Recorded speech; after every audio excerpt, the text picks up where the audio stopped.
Bueno, hola compañeras y compañeros. Tuvimos la posibilidad un ratito de hacer sonar algunas notas por ahí en este Militancia Dialoga que esta noche, como tantas otras, está de fiesta. Pero bueno, está de fiesta, digo, porque con quien vamos a charlar es alguien que uno, digamos, aprecia mucho, quiere mucho, y siempre ha sido a la distancia, quizás por su profesión y por su actividad, lo tenemos siempre escuchando desde algún lugar. Alejandro, el negro Dolina, que si va entrando en pantalla, charlaremos un poquito. ¿Qué tal? ¿Cómo estás?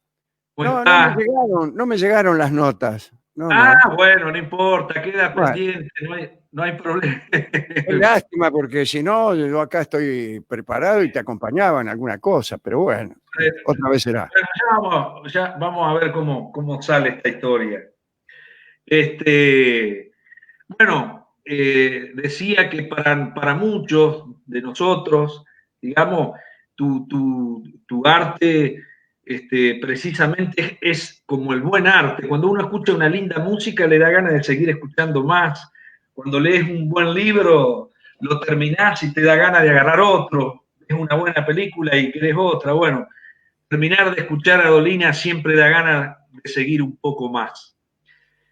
Pero este es un programa, o no un programa, mirá, le estamos dando un encuentro, un momento de diálogo de nuestro espacio que se llama Militancia Peronista, tiene una historia larga en la ciudad, hemos sido gobierno 4 veces y estamos con un grupo de compañeros de toda la provincia tratando de delinear un peronismo comprometido que acompañe el proyecto nacional.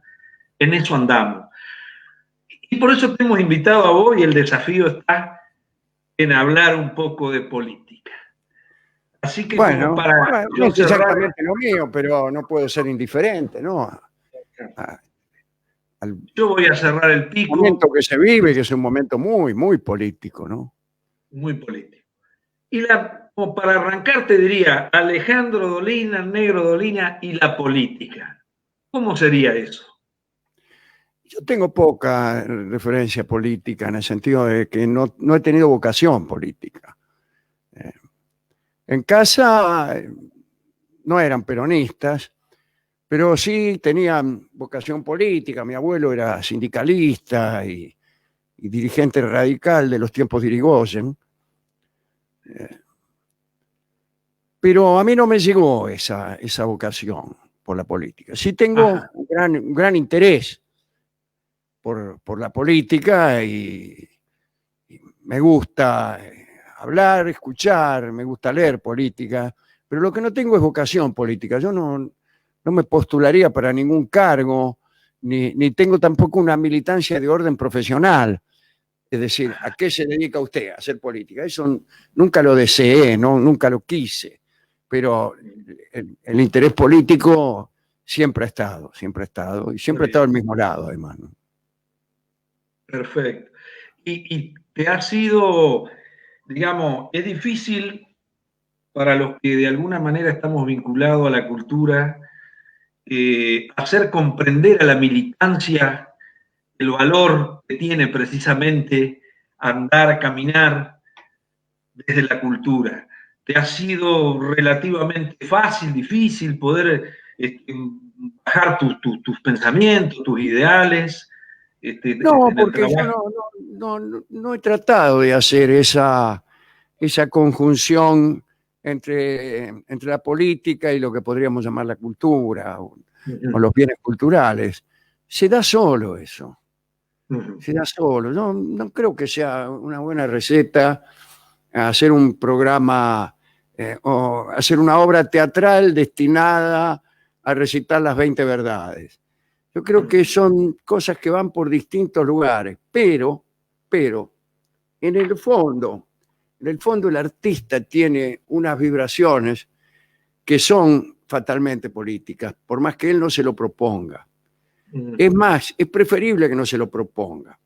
Los, los, eh, los escritores que se proponen ser demasiado políticos contaminan su escritura, la empobrecen más que la enriquecen. En cambio, aquellos que no se lo proponen frecuentemente lo logran. Así que yo creo que hay una relación entre ambas cosas, porque después de todo el sujeto que escribe libros o que canta milongas, es el mismo que después tiene una sensibilidad política o no la tiene. Pero a veces mezclar las destrezas canoras, por ejemplo, con las destrezas políticas por ahí, no siempre conducen a buen puerto, ¿no? Y de esa infancia que vos decías, ¿tenés registro del peronismo de esa época? ¿Tenés registro de lo que significaba? ¿Te marcó en algo en aquella época o no? Para bien o para mal, pero digamos... No, yo vivía en una casa antiperonista. Mis parientes Ajá. actuales son en su mayoría también antiperonistas. Quiere decir que yo solamente me acerqué al peronismo cuando pude reaccionar por mí mismo, cuando pude leer o conectarme o hacerme yo mismo mi opinión. Pues las opiniones que yo escuchaba en casa no diferían mucho de las que hoy se escuchan en, en las sazonadas macristas del obelisco, ¿no? Yo escuché en aquellos tiempos también un discurso no tan áspero como este, pero también lleno de mentiras, de injusticias, de mitos, de prejuicios. Y ya llegada mi juventud, empecé yo mismo a pensar por mis propios medios, y ahí lecturas, otras influencias distintas me condujeron poco a poco al peronismo, casi fatalmente al peronismo. Fatalmente. Y esa cosa de pueblo que evidentemente, o de, bueno, no sé, de pueblo para nosotros, para ustedes los porteños, aunque vos no sos de No, yo capital, no soy ¿no? porteño, no, yo he nacido en Baigorrita, por más que viví siempre en Caseros. Caseros no es el centro tampoco, no es la ciudad de Buenos Aires, Caseros es el conurbano. Y no es lo mismo tampoco, ¿no? Por empezar, yo me crié en una casa donde se hablaba con un acento que es el de la Pampa Húmeda. Y en Ajá. Caseros y en todo el Gran Buenos Aires, esto no siempre se ha advertido con suficiente agudeza, hay también otra manera de vivir la vida que no es la misma que en el, digamos, en el centro de la ciudad de Buenos Aires. No, otras costumbres más humildes, un poco más difíciles también, pero conllevan otra entonación distinta, ¿no? Es obvio, si usted me gusta hablar, que yo no tengo acento porteño. Totalmente, totalmente. Digamos, pero por ahí ese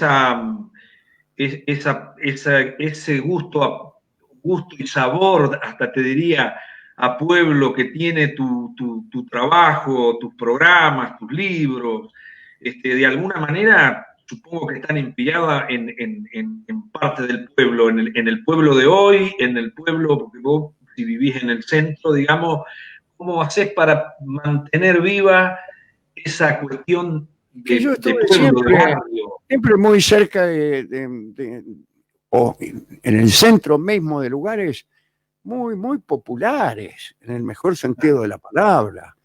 Yo Ajá. no, mi familia, una familia de buen pasar, pero que tenía sus dificultades y siendo, por ejemplo, mi madre, algunas de mis tías y mis primas docentes, estaba yo siempre muy cerca de lo que estaba ocurriendo. Mi madre era una persona también muy amiga de preocuparse por el otro, lo mismo que mi abuelo. Mi casa estaba siempre llena de personas desgraciadas que tenían Mirá algún vos. problemas, y ahí estábamos. Y yo me acostumbré a vivir ahí y, y a ver que la vida de la gente humilde es difícil. Es difícil y al mismo tiempo conlleva a veces una épica, unas formas, una, una deliciosa combinación de sentimientos que, que yo siento todavía como mía. Mirá vos.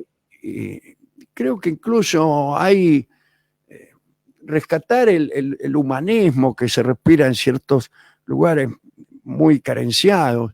Es es una bendición casi el haber podido captar esa forma de sentir, incluso de padecer, de sufrir y de reaccionar ante el sufrimiento, ¿no? Qué Después lindo. conocí lo otro también, sí, conocí lo otro también.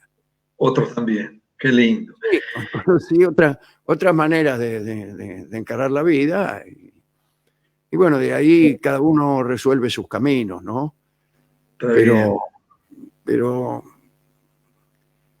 yo no reniego de lo que conocí en mi juventud y de lo que veo ahora. Yo juego a la Está bien. pelota con tipos que son trabajadores y que tienen problemas Está bien. serios y que son mis amigos Está y bien. compartimos una visión del mundo, evidentemente, ¿no? Está bien. Bueno, entrando un poquito en lo que nos ha pasado estos últimos años, porque por ahí una de las cosas que nos gusta en este diálogo es un poquito alguna reflexión sobre lo que ha pasado, sobre lo que está pasando y cómo vemos que se viene la historia. Mire, Este, nos pasó el neoliberalismo, que es más o menos exacto. lo que le está pasando a todo el mundo, ¿no? Además de la pandemia. Y el Además, neoliberalismo eh, produce produce desigualdad y, y la produce militantemente. No es que sea una consecuencia inevitable de cierta forma de Estado la desigualdad. Y no es que a los ricos se les escape la receta y entonces no alcancen, eh, a lo mejor por inepcia, no alcancen a diseñar modelos que sean un poco más igualitarios. No, los ricos militan para conservar sus privilegios a como diere lugar. Y si la conservación de estos privilegios deviene en la pauperización de grandes masas, no importa, no importa. Es así y es así porque así lo quieren. No es que hayan fracasado y entonces nuestra economía venga mal porque algunos tipos fueron ineptos. No, no, no. Ese es el resultado de ciertas políticas. Mire, yo creo que el capitalismo puede hasta hacer una cosa buena. Eh, hay que hacer mucha fuerza, pero puede serlo.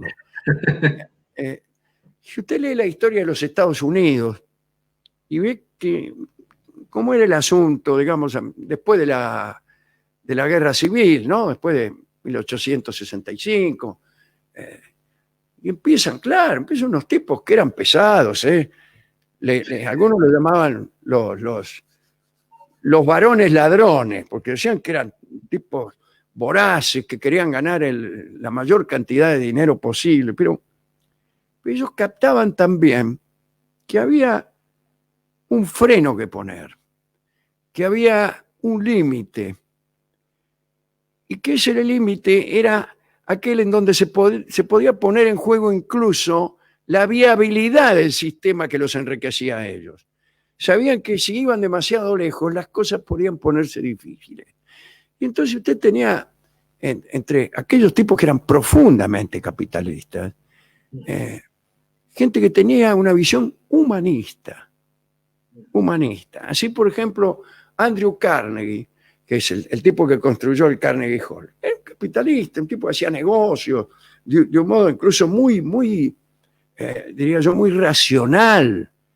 Pero además de ese razonamiento, él agarraba la guita y empezaba donaba órganos para las escuelas. Donó 7.000 órganos para las escuelas, porque quería que los chicos tuvieran acompañamiento cuando cantaban Callejón, Lejano, Lejano, o cualquier otra cosa que cantaren, quería que tuvieran acompañamiento. Era un tipo profundamente humano y artístico.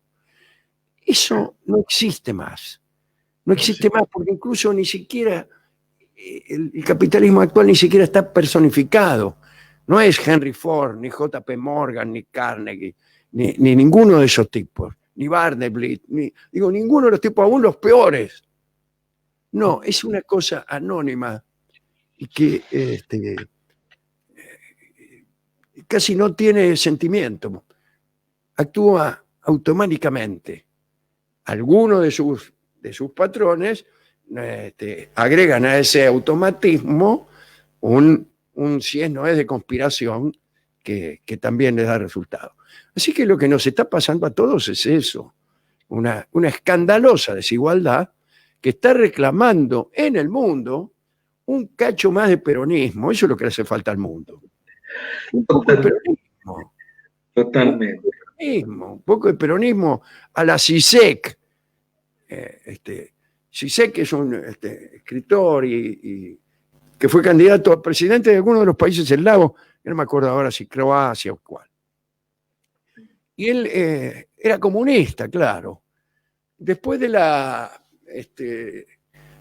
desaparición del comunismo, él comprendió que esos movimientos, muchas veces despreciados por el capitalismo y por los partidos liberales y por las democracias de las grandes naciones, de las naciones dominantes, vamos a decir así, que le llamaron populismo de un modo despectivo. Efectivamente. Allí había un afán de justicia que era la única cosa que nos quedaba en estos tiempos. Quiere decir que cuando estoy diciendo esto, no estoy diciendo un chiste. Estoy diciendo que si no aparecen unas formas de estados nacionales fuertes, que tengan un afán de justicia, que sean inclusivos, que tengan la voluntad digamos, de desarmar un poco esta desigualdad escandalosa que nos afectan. Pero en nuestro futuro, quién sabe cuál podría ser. Porque el sistema no soporta más. Es muy escandaloso, muy escandaloso. Entonces yo creo que no está mal un poco de peronismo, un poco de cisequismo, un poco de justicia, un poco de humanismo dentro de la política. Es tremendo, ¿no? Y duro ver cómo los poderosos, por así decir, pretenden seguir manteniendo sus privilegios, pretenden no perder nada, y además se creen los buenos de la película, porque, ¿no es cierto?, qué casualidad que los peronistas, los kirchneristas, todos son los que roban, los patoteros, los que rompen la sociedad. Bueno, eso forma parte así de un relato que se establece cuando uno posee todos los medios posibles de comunicación, los más poderosos, ¿no? Entonces puede establecer una manipulación de la opinión pública, puede mentir, vamos, digo, ¿no? Sin negar que la corrupción puede estar. No digo ni una cosa ni la otra, pero que han mentido al respecto es muy evidente, ¿no? Y que han construido un relato en donde siempre el otro es el delincuente, el totalitario, el que quiere abolir las libertades ciudadanas. Bueno, esos son paparruchas realmente. Y lo que pasa es que han llegado a un punto tal de incongruencia en su discurrir que alcanza, por ejemplo, sus límites más épicos en las concentraciones, en las pequeñas concentraciones que se hacen cada tanto en el centro, donde ahí se juntan qué sé yo, desde filofascistas hasta nazis arrepentidos, ultraliberales, terraplanistas, en fin, pero que tienen como un denominador una profunda sinrazón, ¿no? que llega a asustar bastante. Total. Y en ese punto, ¿no es cierto? Que, bueno, como sabemos, y vos lo has dicho muy bien, los medios y todo lo demás, ¿por qué crees que no se le puede torcer o la clase media, digamos, está tan dispuesta a ser colonizada por esos discursos y nos cuesta tantos a otros hacerle ver cosas que son a los ojos de cualquiera visibles, ¿no? Bueno, sí, eso es, el odio aceita esos desencuentros. Yo creo que las fuerzas populares deberían también acordarse de una cierta dulzura del discurso que va perdiendo, ¿no? Que va perdiendo, una cierta alegría. Lo que pasa es que hay ausencia del discurso de las fuerzas populares. ¿Por qué? Por la pandemia. O sea, la única forma de saber cómo es verdaderamente una fiesta popular es hacerla, es ver la muchedumbre, ver cuál es el discurso, que es un discurso solidario, que puede tener su encono, pero que el encono no es nunca el principal color de la fiesta popular. Y la fiesta popular no hay porque no se puede salir, porque estos tipos salen porque justamente es una de las maneras de oponerse al gobierno, y oponerse a su política sanitaria, cualquiera que sea esta, oponerse de un modo servil. Y entonces, bueno, si el precio por esa oposición o por hacerla un poco exitosa es contagiarse, van y se contagian. Se contagia.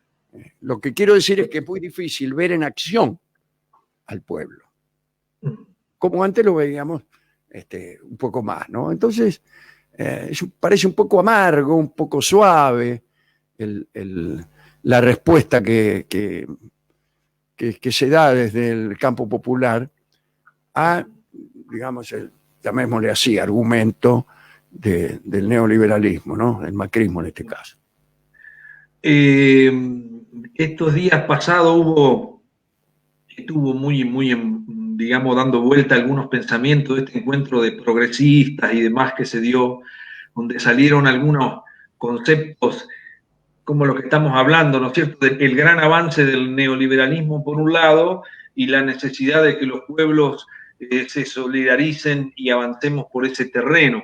Evidentemente, después de la pandemia la cosa va a quedar complicada y en ese punto, ¿qué cosas te parecen a vos? Si ves algo positivo, ves algo alentador para más adelante. Puede haber cosas alentadoras y positivas, pero en general, a primera vista y a última vista, es una desgracia espantosa, que ojalá que no hubiera ocurrido. Yo no pienso que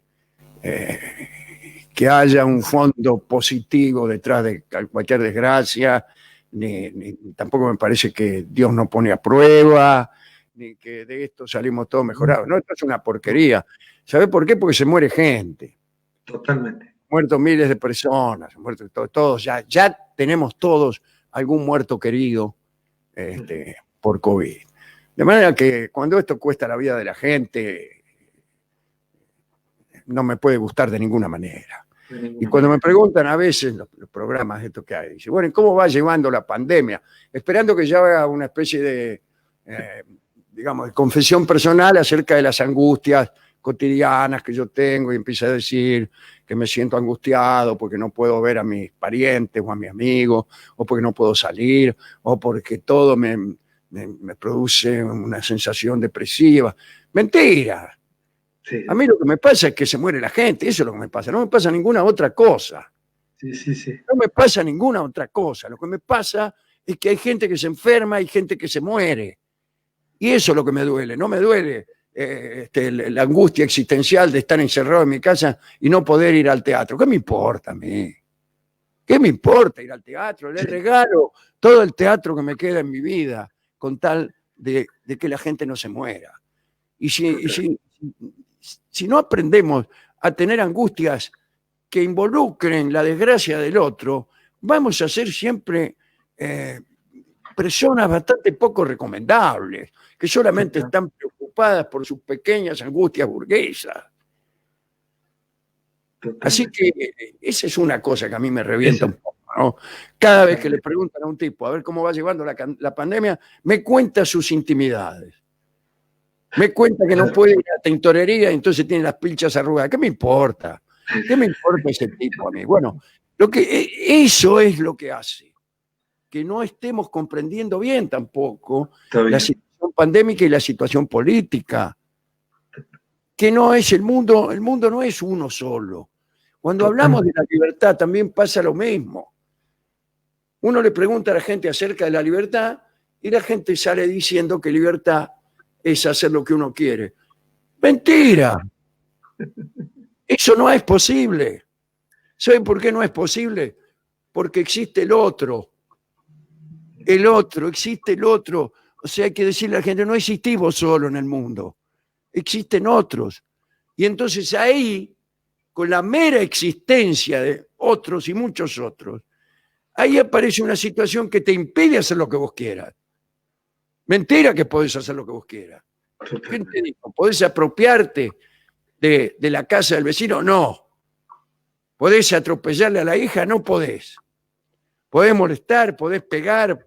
¿Podés robar? No, no se puede. Hay otros. Y los estados nacionales tienen como origen, no sé si histórico, pero al menos como origen lógico, justamente la protección y la restricción voluntaria de algunas de nuestras libertades para que todos podamos vivir más o menos decentemente. ¿Sabe dónde hay libertad, entera libertad? Que uno si quiere se vacuna, si no, no se vacuna, si se tienen que morir todos, se mueren todos, y entonces en la selva. Exacto. Esa es la ley de la selva. En la selva los leones hacen lo que quieren. Pero no así, por ejemplo, los ciervos, que hacen mucho de lo que quieren, salvo que alguien se los coma antes.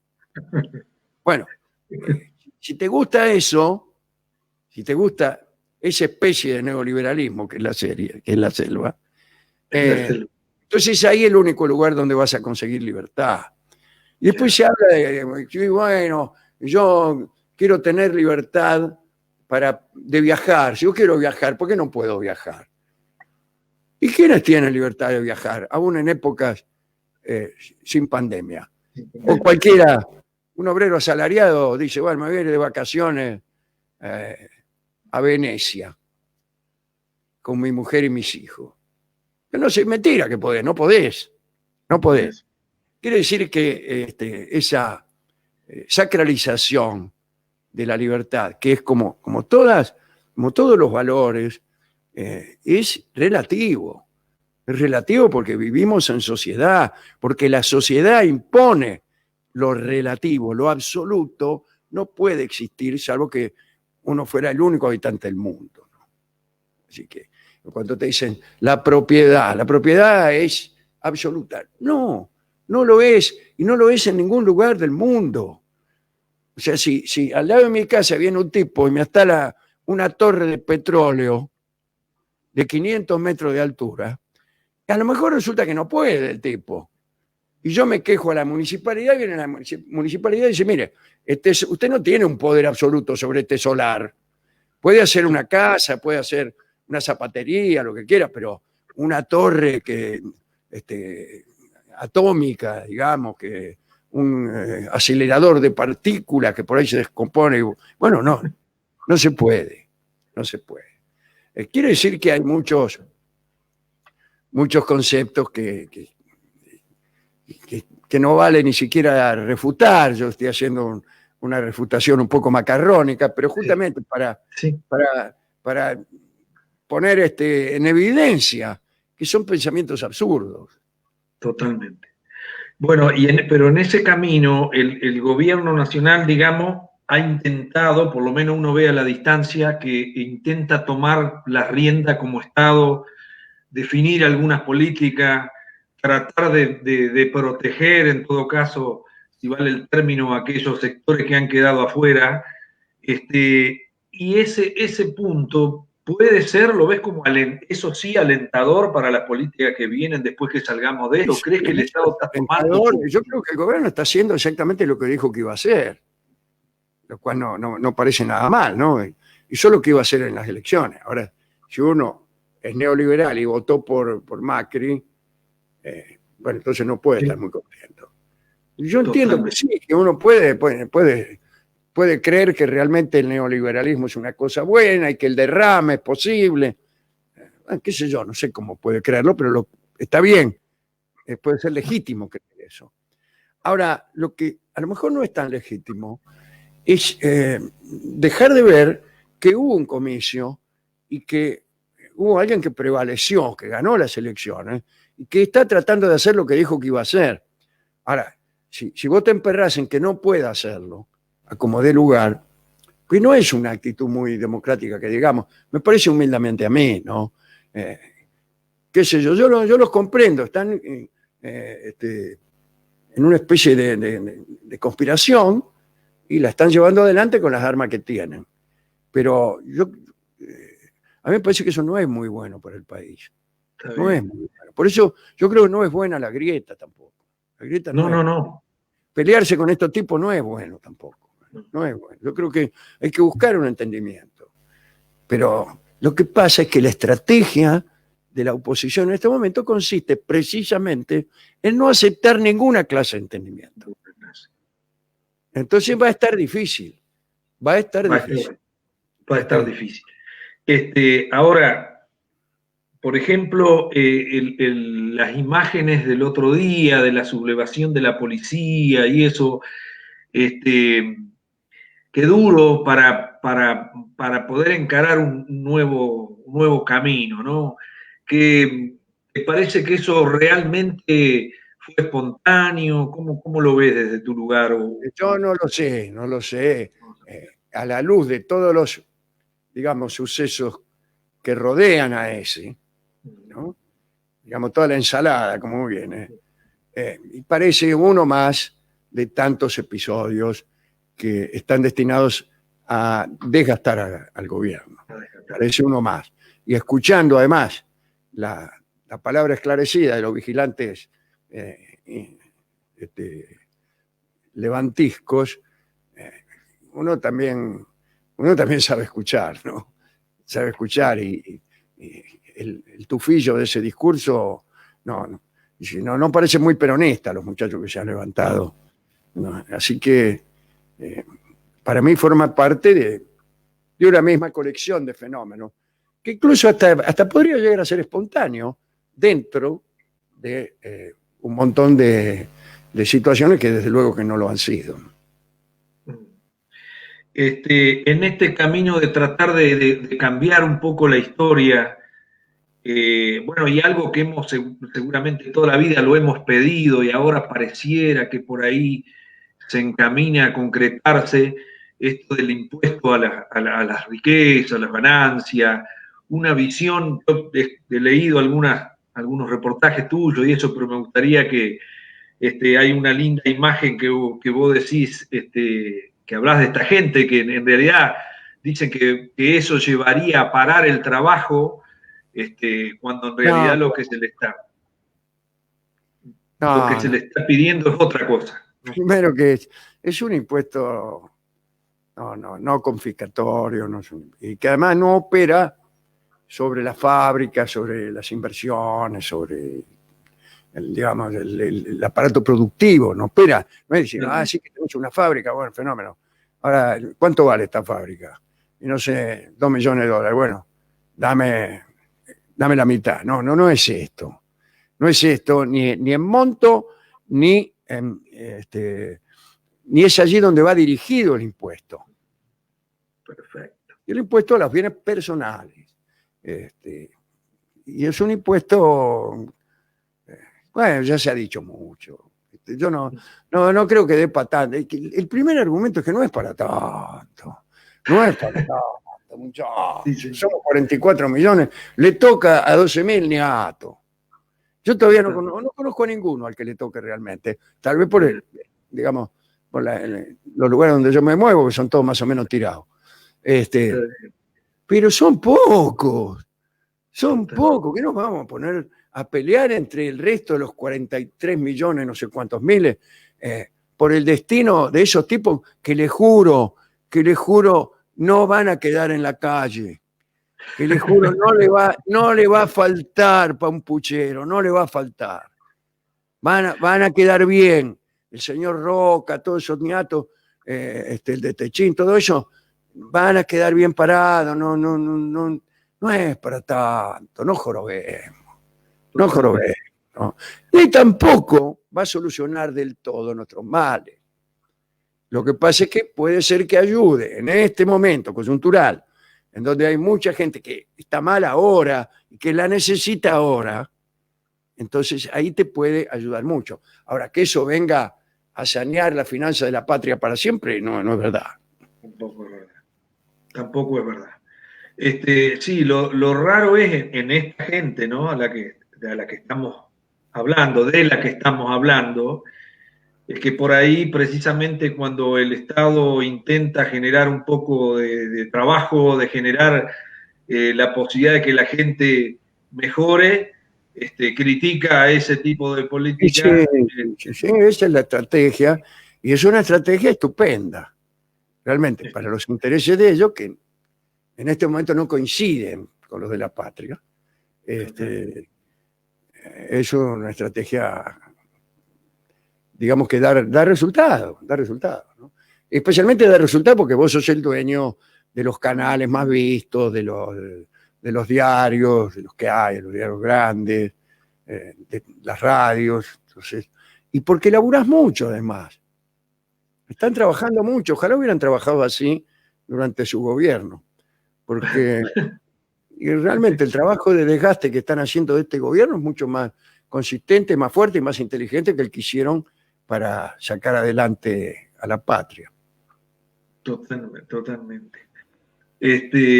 Bueno, para tocar otro de los temas de hoy, digamos, después podemos intentar hablar un poquito más de lo cultural.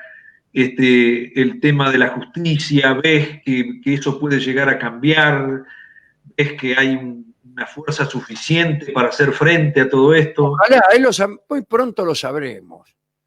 Digo yo, como los locutores que están glosando una novela cuyo final todavía no llegó, ¿no? Muy pronto sabremos hasta qué punto se puede llegar a concretar la reforma judicial, la pequeña reforma, ¿no? O el impuesto del que hablábamos recién.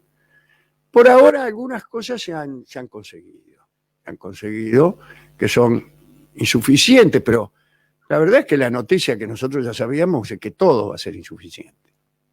Todo va a ser insuficiente porque estamos en un país de insuficiencias y que viene de tiempos muy, muy llenos de dificultades y de lágrimas, de manera que todo va a ser siempre difícil, pero bueno. Está bien.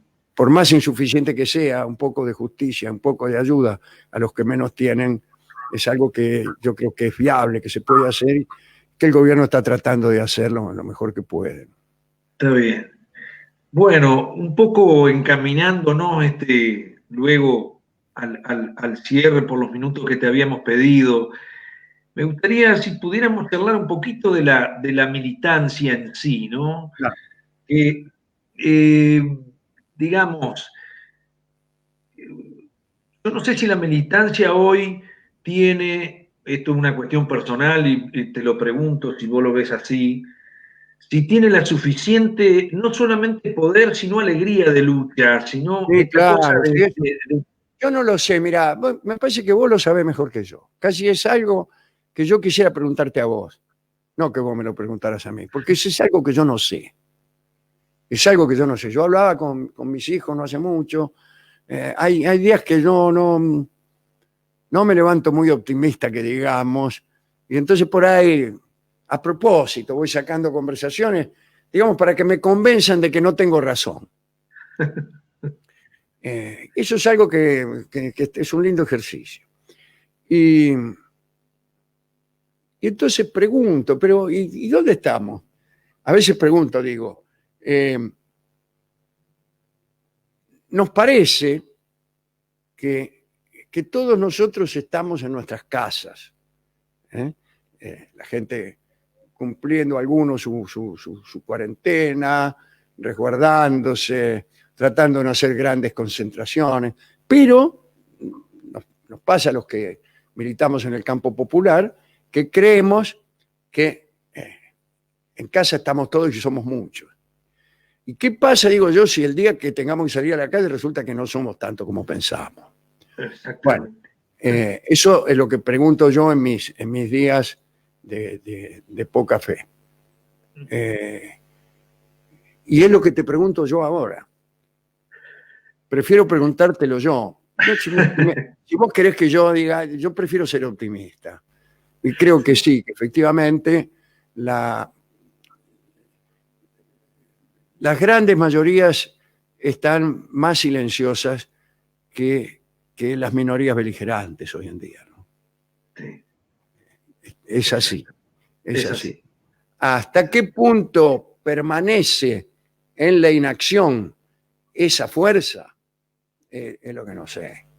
Esa alegría que ganaba la calle, espero que esté guardada en algún lado, pero mirá si la vamos a buscar y no está. Totalmente. Y desde el punto de vista del crecimiento, uno habla mucho y dice, nos hemos puesto contentos estos años del acercamiento de la juventud a la militancia. Esto también una pregunta quizás que tiene que ver por la experiencia tuya. ¿Ves que hay preparación militante, que la gente está de alguna manera que ha leído? Hay. A ver, hay. No sé cuánto, pero hay. Pero hay. Evidentemente vos fíjate los muchachos que sus organizaciones, pienso en muchos amigos míos que trabajan en organizaciones muy humildes, pero que todos los días generan pensamiento bueno, a partir por ahí de declaraciones de Twitter u otros que mandan mensajes más completos, más como si fueran pequeños folletos, etcétera, etcétera. No pienso en Gustavo D'Amato, Laura Busto, gente que me envía, todo, Martín García, producen pensamiento. Yo recibo ese material. Están produciendo pensamiento y pensamiento bueno en general. Después podemos discutir, alguna cosa podemos discutir, no sé. Bueno, pero no es el caso. Quiere decir que existe gente que piensa, gente que está dialogando, trabajando, discurriendo con otros compañeros. Discurrir, que no es lo mismo que discutir, es examinar juntos un problema sin encono, sin que haya conflicto, pero tratando de entenderlo, a ver cómo se puede resolver. Todo eso hay. Y hay gente que está trabajando no solo en el gobierno, está trabajando por ahí en estamentos menores del gobierno, que son municipales, ponele, o por ahí organizaciones libres del pueblo, diría Perón. Bueno, sí. hay gente que está trabajando en eso, trabajando para el bien común, y mucha gente que está haciendo eso. Yo en esa gente tengo mucha fe. Perfecto. Tengo mucha fe en el humanismo. Hoy Santoro hablaba del humanismo y me alegró que se haya acordado de eso, ¿no? Es que es un corte transversal del pensamiento, pero que tenemos que recordarlo. Es decir, una persona que sale a gritar y a decir que ojalá se contagien todos, que el que se tenga que morir, ¿de dónde salió ese tipo? Yo lo que estoy esperando es aún en la oposición, tipos que digan, mirá vos, este tipo piensa en la humanidad como tal, la condición humana, que es sufriente y trágica, ¿no? Y se conduele, dice, mirá como, pobre gente, lo que le está pasando, voy a tratar de ayudar, de dar una mano. Y yo estoy seguro que puede haber gente así, incluso en la oposición, por más neoliberales que sean. Y Este, ahí posiblemente podamos encontrar alguna cosa. Evidentemente, un poco coincidiendo con lo que vos planteás, si no encontramos nuevamente al ser humano, estamos errando el camino para lo Sí, que uno busca, ¿no es cierto? claro. Para lo que uno busca. También sumando a este pequeño momento, ya como te decía, llegando las compañeras que tanto le están poniendo el hombro a esta pelea hoy, cómo ves la lucha por recuperar su espacio de la mujer, de la compañera, algún Sí. lindo mensaje de los que normalmente haces vos en tu No, palabra? creo que yo he dicho muchas veces, que esta es una época, basta mirar un poquito para el costado para darse cuenta que estamos viviendo en una época de auge de, digamos, del retroceso, ¿no? Son épocas conservadoras, no hay mucho avance en nada. Eh, si los jóvenes que andábamos en las pizzerías hace 30 años, qué sé yo, no tanto tampoco, les parecerían directamente terroristas revolucionarios estos tipos, ¿viste? En otros tiempos flotaba en el aire una visión del mundo mucho más audaz, mucho más destinada a poner en tela de juicio la sociedad de consumo tal como la conocemos. Y sin embargo, ahora no sucede eso. Todo el mundo está de acuerdo con la sociedad de consumo, hay gobiernos en general de derecha en todo el mundo, etc. Y el punto más audaz, más verdaderamente revolucionario que se encuentra en este panorama es la lucha de la mujer. Es la lucha de la mujer. Ahí está la cosa. El único. Y podría encontrarse también, ¿sabes en qué? En las luchas ecológicas también, ¿no? Esas tienen también un sentido de cambio, de progreso, de avance. Pero la de la mujer es la más avanzada de todas, la más revolucionaria de todas. Y revolucionaria incluso con los defectos revolucionarios, cuales pueden ser alguna clase de injusticia, ponerle con alguno. Sí. Por ahí, en la volteada que hay uno que no tenía que ir, bueno, embromaste, hermano. Te tocó vivir esto, vaya un pato por tantas gallinas. De manera que yo veo eso primero con mucha simpatía y mucha adhesión, y segundo con mucha cautela, porque yo no me atrevo a teorizar ni a pensar sobre el asunto, porque estoy hecho con moldes de patriarcalismo. Por más que yo no lo quiera, cuando me fabricaron, por más que yo me haya resistido a esos moldes, cuando me fabricaron para ser el jefe de la familia, para ser el tipo que decide, para ocupar un lugar que era el lugar del hombre, el injusto lugar que el hombre ocupaba hasta hoy en la sociedad. De manera que lo mejor que puede hacer un tipo es mirar esto con simpatía, tratar de aprender, tratar de acomodarse a los nuevos tiempos y callarse la boca. Total. Hermoso, Alejandro. Una cosita más. Evidentemente, la gran batalla económica la perdimos hace rato, los pueblos la perdieron hace rato, y siempre estamos camino a queriendo revertir eso. Y nos pasa que en el tema cultural, ¿cómo ves? Porque la batalla cultural también la venimos perdiendo en muchos La venimos aspectos. perdiendo, sí, bueno, la venimos perdiendo en esos términos, en el término en que perdemos nosotros las batallas, ¿no? Sí, Y son, en la televisión la venimos perdiendo. Bueno, sí. fuera por la televisión, muchos de nosotros no existiríamos. De manera que el mundo de la televisión es un mundo que tiene su importancia, pero que no, afortunadamente no es decisivo, ¿no? No es decisivo. Y por ahí uno cree que perdió la batalla porque estuvo mirando Canal 13 y le pareció que no había ningún peronista. Y bueno, a mí me pasaba eso, a mí me pasaba eso en el colegio secundario, ¿no? Es una época la época de la resistencia peronista. Sí. Incluso me pasaba eso, ¿sabe cuándo? También durante el proceso militar. Yo trabajaba en una editorial y hacía un trabajo ahí de redactor publicitario, ni siquiera, no era periodista, ni siquiera, ni nada. Era muy, muy pibe.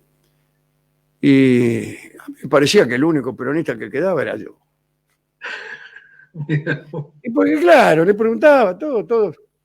Nadie decía nada primero, ¿no? Y cuando decían algo, mejor que no lo dijera. Y dije, bueno, qué cosa, no queda ningún peronista. Y parece que no era verdad, ¿no? Así que cuidado con las batallas que perdemos. De todos modos, hay una serie de pensamientos que no son ni siquiera políticos, que son muy, muy directos, muy relacionados con la condición humana, como acabo de decir, y que a los que habría que revitalizar un poco, ¿no? Y el mundo cultural es un mundo que permite eso.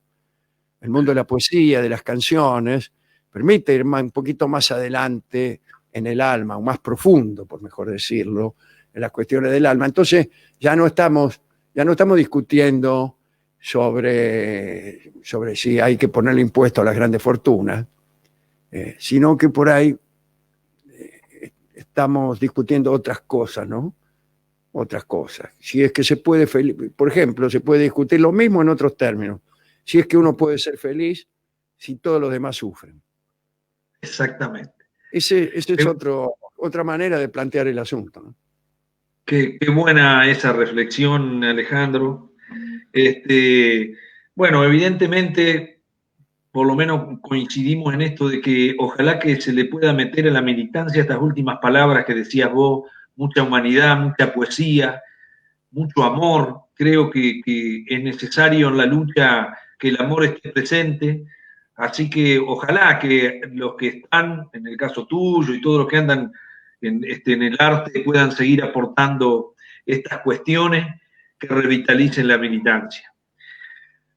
Yo te digo que es un placer, me encantaría hablar otro montón de temas que por mi búsqueda cultural sé que me llenaría de gozo escucharte, pero bueno, vamos cerrando el tiempo que te pedimos, agradeciendo desde ya, agradeciendo a Alejandro, tu hijo también, que nos permitió este contacto. Y como muchas veces me he reído de las cosas de Dolina, busqué algo muy, muy, muy simple, pero que me encantó alguna vez leerlo. Alguien una vez, después te dejo que cierres, pero te digo, alguien una vez te preguntó qué te gustaría que dijera en tu tumba la lápida. Perdón, se cortó esta última frase. ¿Qué me gustaría que...? Ah, sí, en la lápida, sí. Sí. Y vos contestaste algo que para mí es extraordinario y lo quiero leer y después te dejo el cierre y el saludo. Tus palabras fueron: lamentamos informar, el señor Alejandro Dolina todavía no está por aquí. Me parece extraordinario, extraordinario. Qué mejor muestra de amar la vida. No hace tanto que le dije eso a algunos. Sí. Está muy bien, sí, insisto, eso, me ratifico en esos términos. Bueno, Alejandro, muchas gracias. Esperemos que no te hayamos hecho perder mucho tiempo. No, al contrario, ha sido un placer conversar contigo y en tu persona también conectarme con la militancia más dulce, ¿no? Exacto. La militancia sin interés, la militancia desinteresada. Fíjese, cuántas veces se dice, ¿no? En las canciones peronistas y en nuestros discursos la palabra amor, muchísimas, ¿no? Muchísimas veces. Para que reine en el pueblo el amor y la lealtad. No está mal eso, ¿no? Y esta militancia está llena de juventud, está llena de amor, y está llena de sentimientos maravillosos. Una cosa de la que uno por ahí en la vida compleja de los grandes intereses, qué sé yo, por ahí no ve tanto, no ve tanto, no ve tanto. Qué grande. Qué lindo. Bueno, callejón, callejón lejano, lejano, íbamos tomados de la mano bajo un cielo de verano.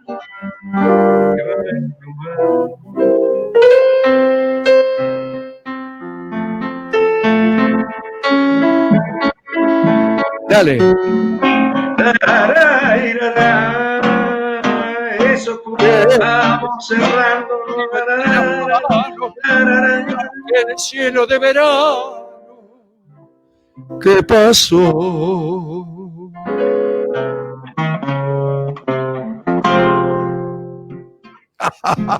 Déjame que llore ciegamente. Bueno, gracias. Gracias. Gracias, Alejandro. Un gran cariño a todos los militantes de allí donde estás vos y a toda la gente que te rodea. Bueno, vamos a seguir disfrutándote por mucho tiempo más, así que ojalá otra vez nos encontremos. Bueno, abrazo grande, grande. Seguro que sí. A Ale, avisale a Ale que nos conecte. Perfecto. Gracias a todos los que están mandando mensajitos. Por ahí son todos grupos, pero... No. Muchas gracias. Son de carne y hueso. Se ve que son de carne y hueso. Muy cariñosos, así que lo agradezco muchísimo. Una gran alegría conectarme contigo. Hasta luego. Bueno, chao. Gracias.